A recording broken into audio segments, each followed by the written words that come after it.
Good morning, miners and scouts. This only needs to be a quick one, so let's hop right into it, shall we?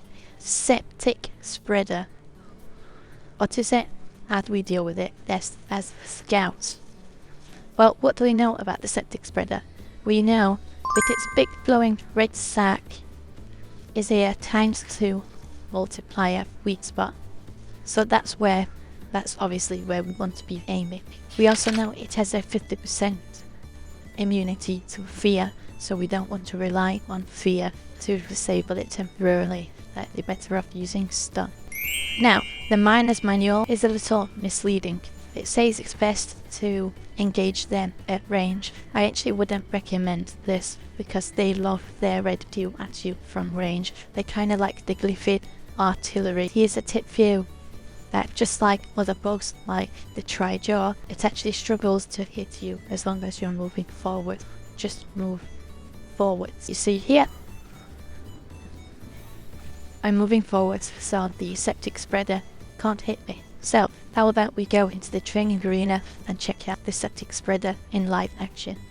The Septic Spreader is a bit of a glass cannon, so it doesn't really matter which weapons you take, especially if you have overclocks. But if you don't have overclocks, then some good tools in your arsenal to take is the boomstick with the fire mod, and double trigger makes light work. Just be careful not to step in the goo. Cryo Scouts can quickly disable a Septic Spreader and the danger it poses to their team. Just one cryo grenade freezes it and you can quickly dispatch of it. The spreader has a thin strip of armour along its front that will protect its weak spot somewhat. If you're using the M1, I'd suggest getting to the side of it so you can hit that glowing red bit. Doing this means the M1, even set for hip fire, can take it out in 2 shots, though a well-placed focus shot will take it out in 1.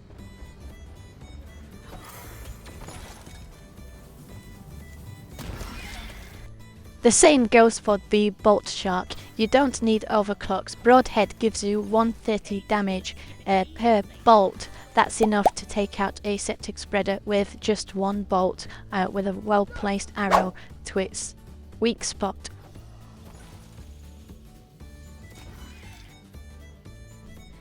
And the 2 taser bolt trick I showed you in the Stingtail video also works great here too. So that's the Septic Spreader.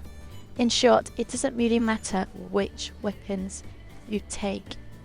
If you want to attack it from the front, armor breaking will probably help you a lot. But there's a few choices there to help you out if you're a new scout without overclocks.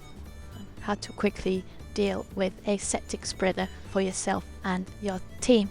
Just keep in mind, keep moving forwards. If you keep moving forwards, it can't hit you with its goo. And try to get round to the side of it and aim for that big glowing red sack to quickly dispatch it. The Septic Spreader, though a glass cannon, is extremely dangerous if you leave it alone.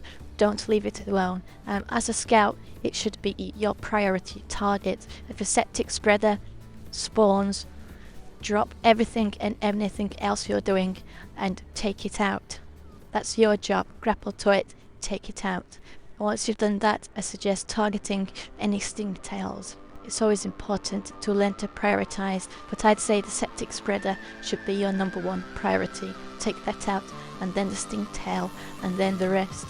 Well, I hope this video has been some help to somebody, and I will see you next time. Rawr!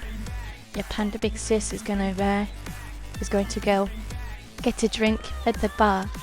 I'll see you soon. Leaf lovers, Lloyd, do I look like an elf?